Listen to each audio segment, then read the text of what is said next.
This video is going to be about monoprinting. I want to show you a really good technique I developed that will guarantee a really good transfer of your image. I'm going to show you how I created this monoprint in 2 really simple steps using a magic ingredient that's going to help you transfer your image. Hope you enjoy the video. First of all, we're going to use Dura-la sheet, and I like to prepare Dura-la sheet with, well, just a little bit of washing up liquid. And the reason why I do it is because it will be easier to get the ink off when we print. It's a little trick. You're supposed to use gum arabic, but I don't have that. So apparently washing up liquid is just as good. I have tested it out and it's true. So I've just got a bit of cotton bud and I'm going to just rub it in gently all over. It makes it a little bit more tricky to paint on because it's kind of a bit slippy, but I'm just going to buff it as well as I can. It really does work, because if you print it without and with, you will notice that more ink comes off. Right, I'm happy with that. And I'm going to use Aqua inks because I think Aqua inks are quite good for monoprinting. So because I'm just using a standard black, I'm not really bothered about pigments or anything like that. I've just got 2 paint brushes, a thin and a thick one, a kebab stick, and I've got some cotton buds, and I'm just going to make a sketch. I'm more of an abstract artist, but to make this more visible to you what's possible, I'm going to create a realistic landscape, and it's just going to be a couple of trees and a bit of a field. So let's start with the trees. So I'm just going to place them here.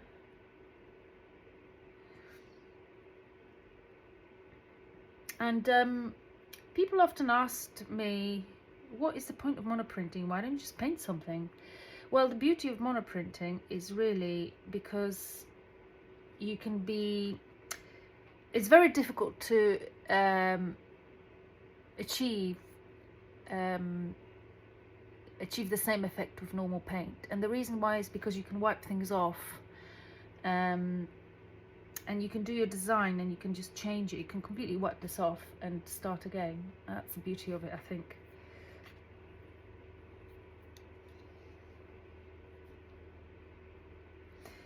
Okay, so I'm just gonna make a head start.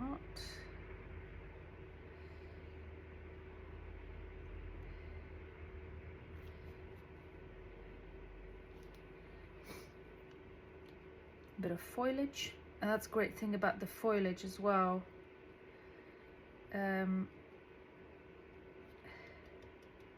If you do too much or too little or whatever, you can just change things very easily.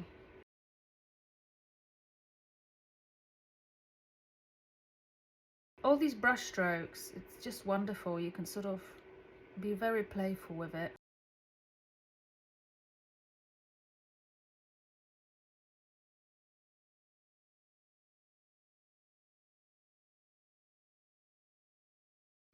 I love the sort of roughness of the brush stroke as well. You can't quite perfectly control it.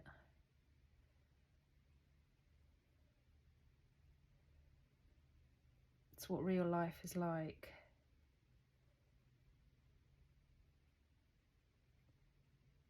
It's never as perfect as we try to depict it, I guess. So what's wonderful about this is it's kind of difficult. This would be quite difficult with just straightforward painting. See, I can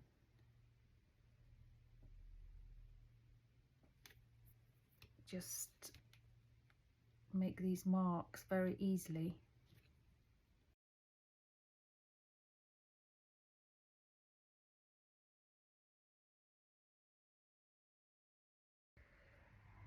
Okay, so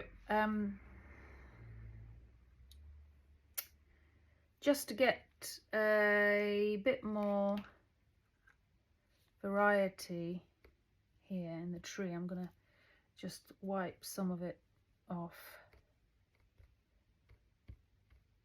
And that's what's so wonderful about this. It's just such a versatile way of creating, I think.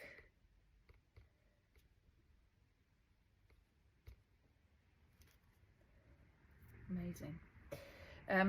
If I'm really not into something, I've got a wet wipe, and if I need to get some, I need to wipe something off, it's not a problem. So, got my trees in. I've got a bit of grass at the front, and what's so amazing about it is that it's sort of really lovely wispy grass that otherwise would be quite difficult, I think, to show.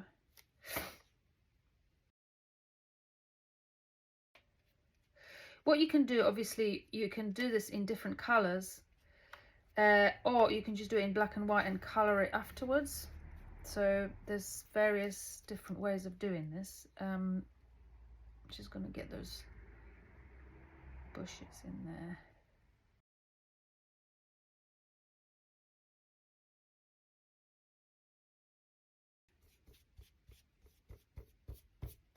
This coarse brush, it's actually quite nice because it gives me a good texture. Right, this is probably too dark. I want really the trees to be my focal point here, so I'm going to sort of mess it up. Well, I'm going to soften it using a, I really should be wearing glass for this, too late now. I'm going to soften it with cotton bud.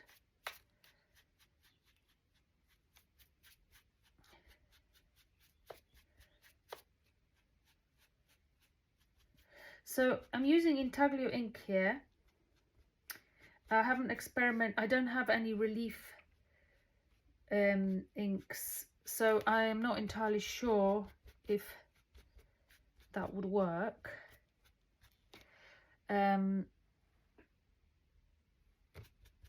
I don't see why not.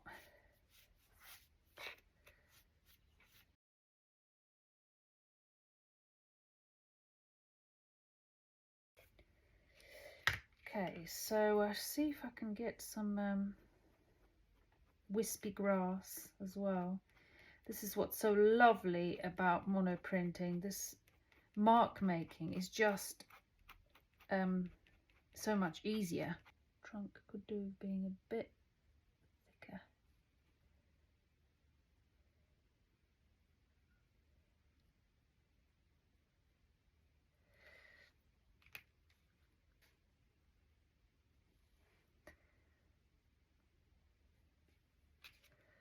And this one is a little bit more, so just I'm going to make it a bit more defined on this side as well.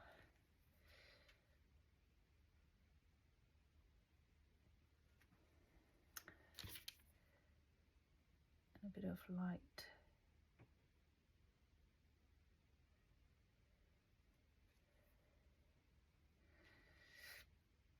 This is so such a playful way of painting. I find it very enjoyable.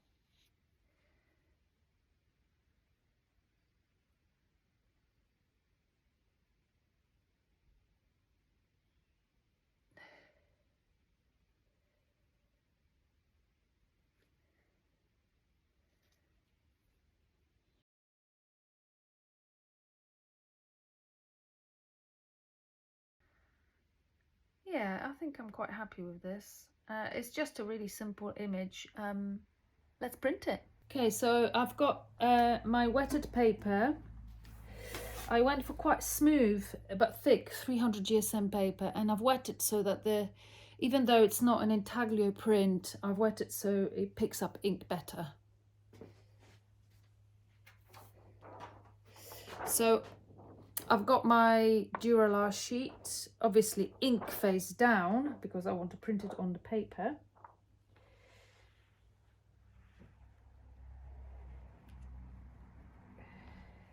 Once I've secured it, I'm just going to place it down, newsprint. Just gonna put, because the paper's quite wet, just put another bit of newsprint so I protect it. The press is quite tight.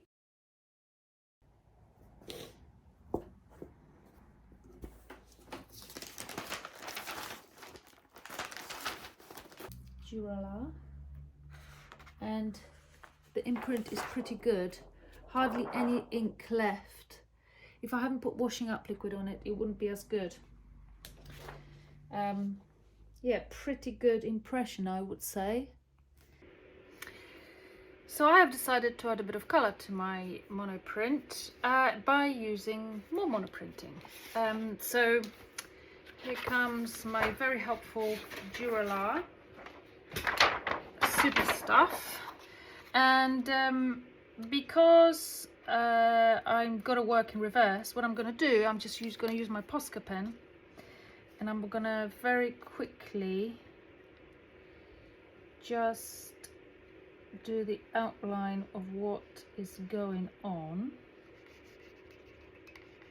so I know on the other side where to apply the paint.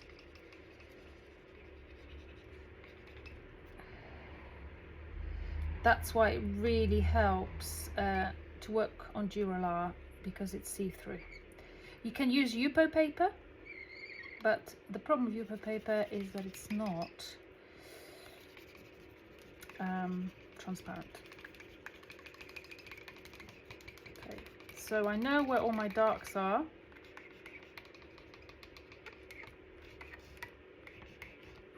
Okay, so that should be quite helpful.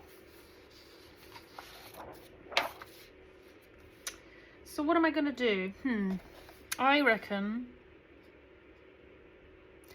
I'd like a bit of sienna, burnt umber, maybe a bit of pink, grey, and a sky, something moody. Yeah, why not? So as before, I'm going to buff it up with a bit of ferro liquid.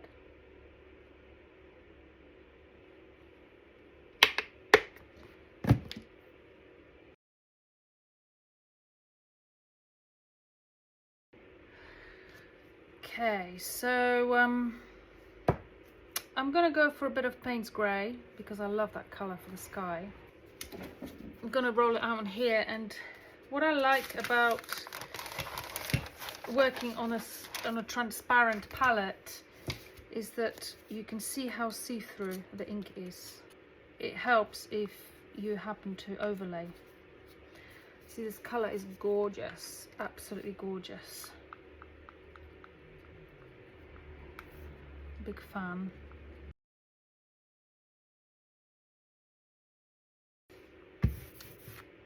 So I'm just going to go for it and sort of lay it on a little bit. The lovely thing about this as well is that if I don't like this, I can always wipe it away, or decide not to monoprint it, and I'm not going to ruin my print. There's always a chance, of course, that I will ruin my print, but kind of like the fact that I can, this is what's so nice about monoprinting, I guess. You can test it out first.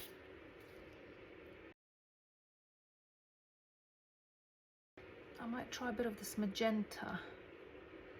It's a gorgeous colour as well. This moment of time, I'm not too precious about perhaps mixing those two inks a little bit, so I'm going to use the same roller.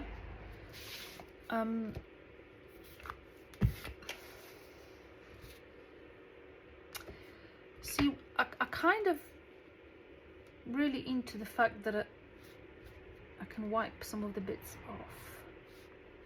Can give a real texture to monoprint.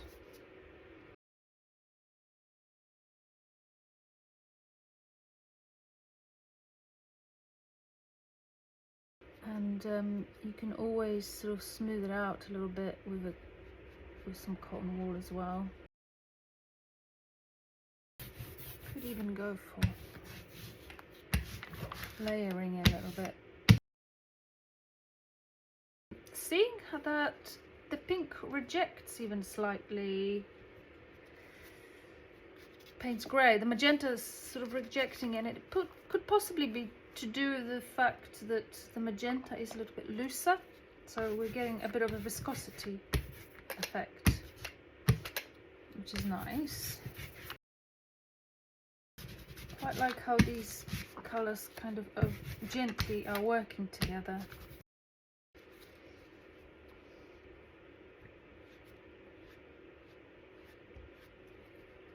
I'm going to use the same roller, and purely because actually it's quite nice to mix the inks to get some continuity in the whole overall piece. Just mixing together some burnt sienna and burnt umber. So you can see me just rolling this in, and what's really nice is those colours are transparent, so I'm just rolling it all over and the colours are showing through.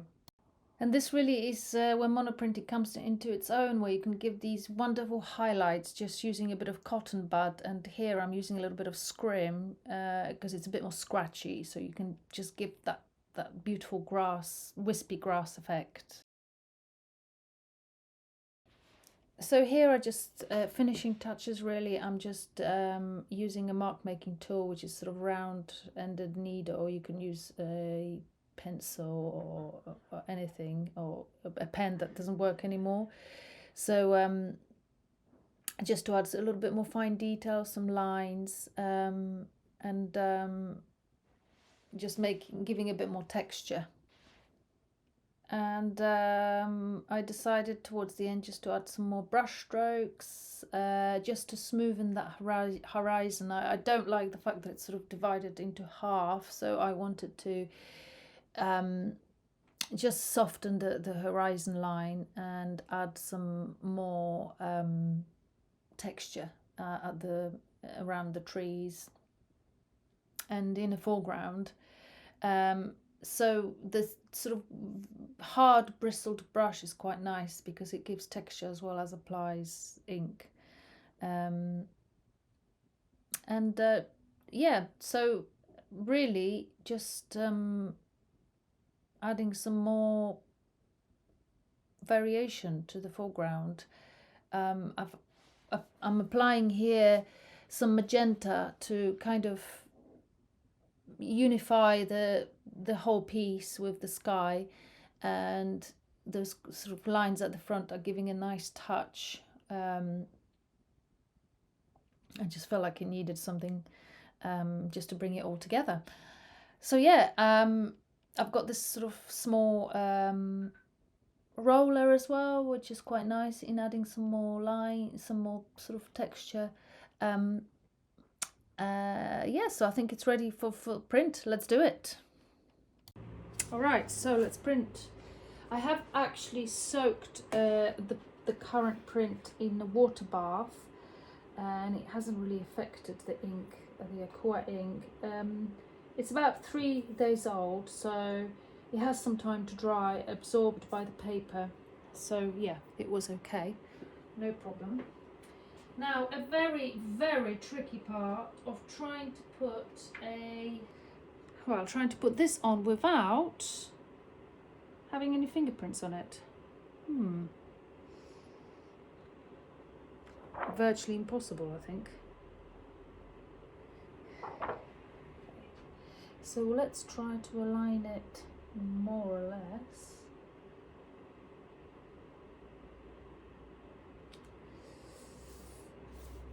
It could be a little bit on a dark side. Well, let's see, we can always lighten it later.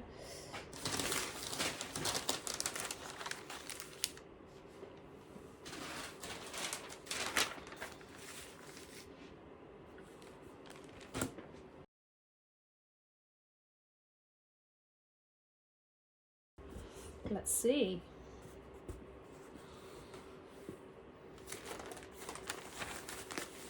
I hope it's not too dark.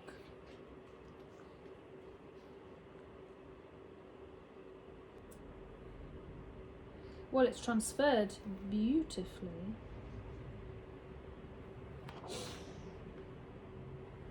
Look at that. That washing up liquid is just magic.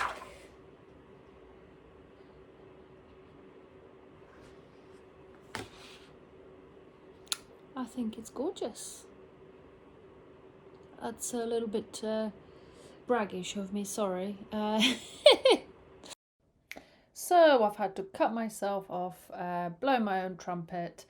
Anyway, I really hope that you've enjoyed this video and you're going to feel braver doing any monoprinting if you struggled before, and if you got washing up liquid and some Dura-la and ink and a press, you'll be off. Anyway, like and subscribe. Thank you.